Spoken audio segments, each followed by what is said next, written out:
Hey what's up guys, वैसे एक question था, मेरी वॉइस का सॉफ्ट टोन पसंद है कि मेरी वॉइस का ये टोन पसंद है। आप जिस टोन में कहेंगे मैं उस टोन में एपिसोड को रिकॉर्ड करूँगा, तो ये कमेंट में ज़रूर बता देना। बाकी बढ़ते हैं एपिसोड की तरफ। तो पिछले एपिसोड में हमने देखा था कि यांग अपनी पावर को यूज़ करके जिंगचैंग की तरफ फिस्ट से अटैक करता है। इस एपिसोड की स्टार्टिंग में हमें दिखाया जाता है कि जिंगचैन बिना अपनी पावर को यूज करे हुए यांग के फिस्ट से अपनी पंच को टकरा देता है, जिसकी वजह से एक ब्लो होता है और उसका अटैक खत्म हो जाता है। ये देखकर यांग के साथ वो सभी डिसाइबल्स भी हैरान हो जाते हैं। यांग पड़े पड़े सोच रहा होता है कि ये नामुमकिन है, ऐसा नहीं हो सकता। जिंगचैन कहता है कि ये तुम्हारा कॉन्फिडेंस स्ट्रेंथ बूस्ट से आया था, तो इस केस में बारी मेरी है। ये कहकर वो डीमन गॉड पिलर को समन कर लेता है, जिसकी पावर बहुत ही ज्यादा होती है और उसके ऑरा की वजह से आसपास के डिसेबल्स भी इफेक्ट हो रहे होते हैं। फिर जिंगचैंग उस पिलर से यांग के ऊपर अटैक कर देता है। उस अटैक को देखकर यांग कहता है, नहीं ये नहीं हो सकता, मैं कभी नहीं मर सकता। जिस पर जिंगचैंग कहता है कि इस दुनिया में कुछ भी हो सकता है, ये दुनिया बहुत बड़ी है, तुम बेवकूफ़ हो जो इसे समझ नहीं सकते। फिर वो अटैक धीरे धीरे उसके पास आ जाता है और वो कहता है, नहीं मैं नहीं मर सकता, जिसकी वजह से वो अटैक उसको लग जाता है और उस अटैक के इफेक्ट की वजह से सारे डिसेबल्स इधर उधर उड़ने लगते हैं। फिर जिंगचैंग अपने पिलर को डिसअपियर करता है।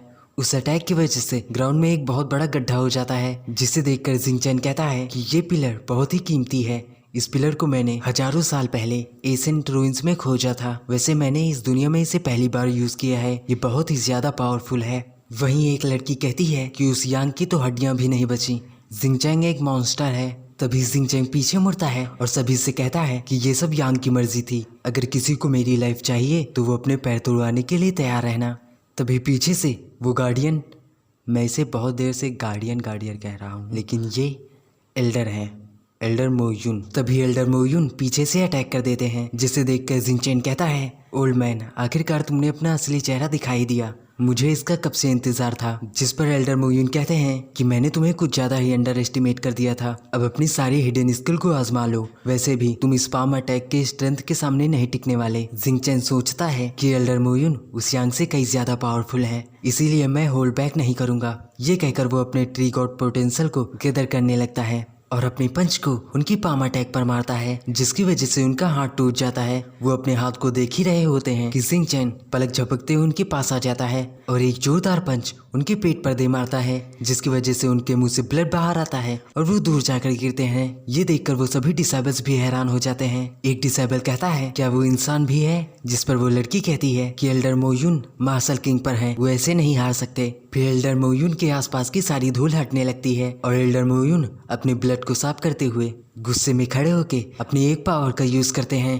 तभी एक आवाज आती है, बस बहुत हुआ, और हमें हवा में दो लोगों को दिखाया जाता है। वो दोनों नीचे उतर के आते हैं, जिनमें में से वो लड़का डीन होता है जिसका नाम जिंगतियान होता है और उस लड़की का नाम एल्डर यून होता है। जिन्हें देखकर वो डिसेबल्स कहते हैं कि डीन को ढूंढना कि किसी ड्रैगन को ढूंढने से भी ज्यादा कठिन है। साथ ही वो दोनों डिसेबल्स कहते हैं कि ये एल्डर यून है, माय ब्यूटीफुल गॉडेस। उन्हें देखकर जिंगचैन कहता है कि ये हैं और उनके साथ यून भी है। एल्डर यून उसे ही देख रही होती हैं, जिसे देखकर जिंगचैन कहता है, अब लगता है मुझे फिर से पढ़ाया जाएगा। फिर एल्डर यून उसके पास आती हैं और उससे पूछती हैं, क्या तुम ठीक हो, कहीं तुम्हें चोट तो नहीं आई? जिस पर जिंगचैन कहता है, हाँ मैं ठीक हूँ। ये सुनकर एल्डर यून कहती हैं, मुझे देखने दो। ये कहकर वो जिंगचैन को चारों तरफ से देखने लगती हैं। तभी वो एल्डर चिल्लाते हुए कहता है कि सर, इसने मेरे हाथ को तोड़ दिया, साथ ही इसने एम्प्रेस की डिसरिस्पेक्ट की है और अपने साथियों को चोट पहुंचाई है और इसने लॉ डिसेबल यांग को भी मार दिया है। ये एक मॉन्स्टर है, प्लीज हमें न्याय दीजिए। एल्डर यून उसे नजरअंदाज कर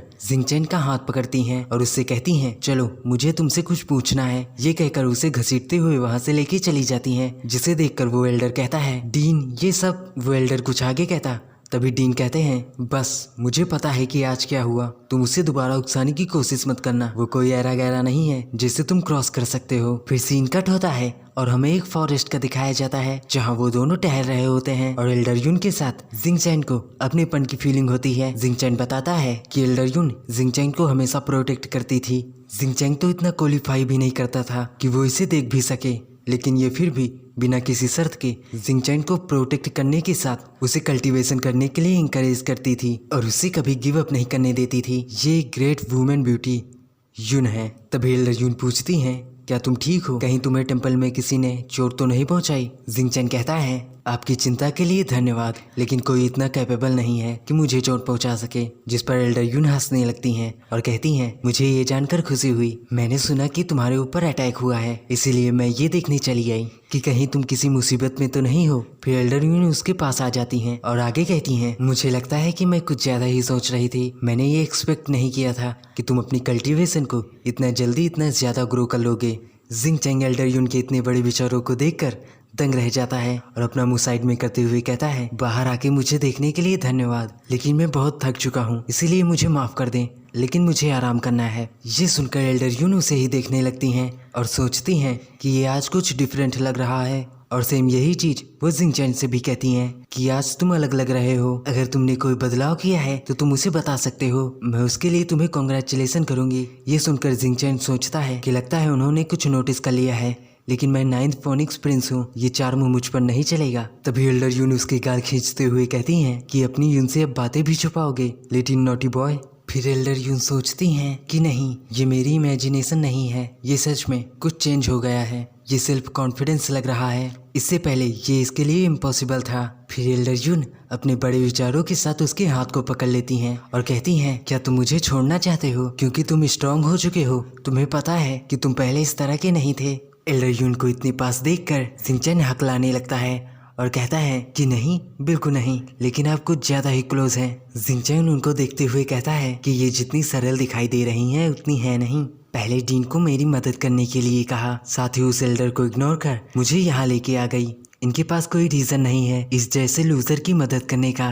जिंगचैन एल्डर यून से आगे कहता है कि आप जैसी काइंड और ब्यूटीफुल को कोई कैसे छोड़ सकता है, लेकिन मुझे सच में कुछ पर्सनल इशू हैं जिन्हें मुझे अभी सॉल्व करने की जरूरत है, इसीलिए मैं जाना चाहता हूँ। ये सुनकर एल्डर यून मुंह फुला लेती हैं और कहती हैं ठीक है, तुम्हें जाना है तो जाओ, लेकिन दोबारा मुझे ढूंढने मत आना। जिंगचैन एल्डर यून को ऐसे देखकर मुस्कुराता है और फिर उन्हें गले से लगा लेता है। पहले तो एल्डर यून चौंक जाती हैं, फिर उसके बाद रिलीफ महसूस करती हैं। फिर जिंगचैन उनसे कहता है मुझे अपनी कल्टीवेशन पर ध्यान देना है, इतने लंबे समय तक आपने मुझे प्रोटेक्ट किया है, अब मेरी बारी है कि मैं आपको प्रोटेक्ट करूं। अब से मैं जिंगचैन आपकी जिंदगी का एकमात्र व्यक्ति होऊंगा। ये कहकर जिंगचैन वहां से चला जाता है, जिसे जाते देखकर एल्डर यून कहती हैं क्या हम इस लाइफ में साथ रह पाएंगे। ये कहकर वो रोने लगती हैं और आगे कहती हैं कि तुम मेरे प्यार को कब समझोगे, मैंने उन 3 मैजिकल वर्ड्स के लिए 100 मिलियन ईयर्स का इंतजार किया है। जब से मैंने तुम्हें परमोडियन माउंटेन पर देखा है तब से तुम मेरे दिल में बस गए हो।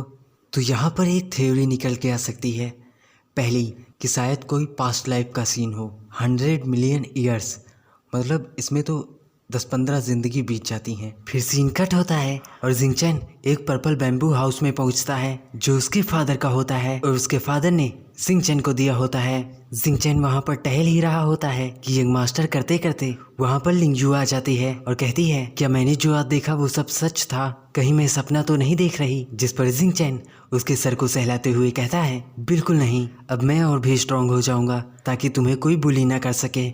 ये सुनकर लिंगजू कहती है आप तो अमेजिंग है यंग मास्टर, लेकिन मैं भी आपकी मदद। और वो कुछ आगे नहीं कह पाती क्योंकि वो जानती है कि कल्टीवेटर से फाइट करने के लिए कल्टीवेशन की जरूरत पड़ती है जो उसके पास नहीं है। जिंगचैन उसे देखकर कुछ सोचता है, फिर उससे कहता है अगर मैं तुम्हें कल्टीवेशन सिखाऊं तो तुम स्ट्रांग होकर मुझे प्रोटेक्ट कर सकती हो, लेकिन ये बात बहुत ही डेंजरस है। जिसे सुनकर लिंगजू जोश में कहती है मैं इससे नहीं डरती, मैं आपको प्रोटेक्ट करने के लिए कुछ भी कर सकती हूँ। ये सुनकर जिंगचैन उसे अपने साथ ले जाने लगता है और यहीं पर यह एपिसोड समाप्त हो जाता है।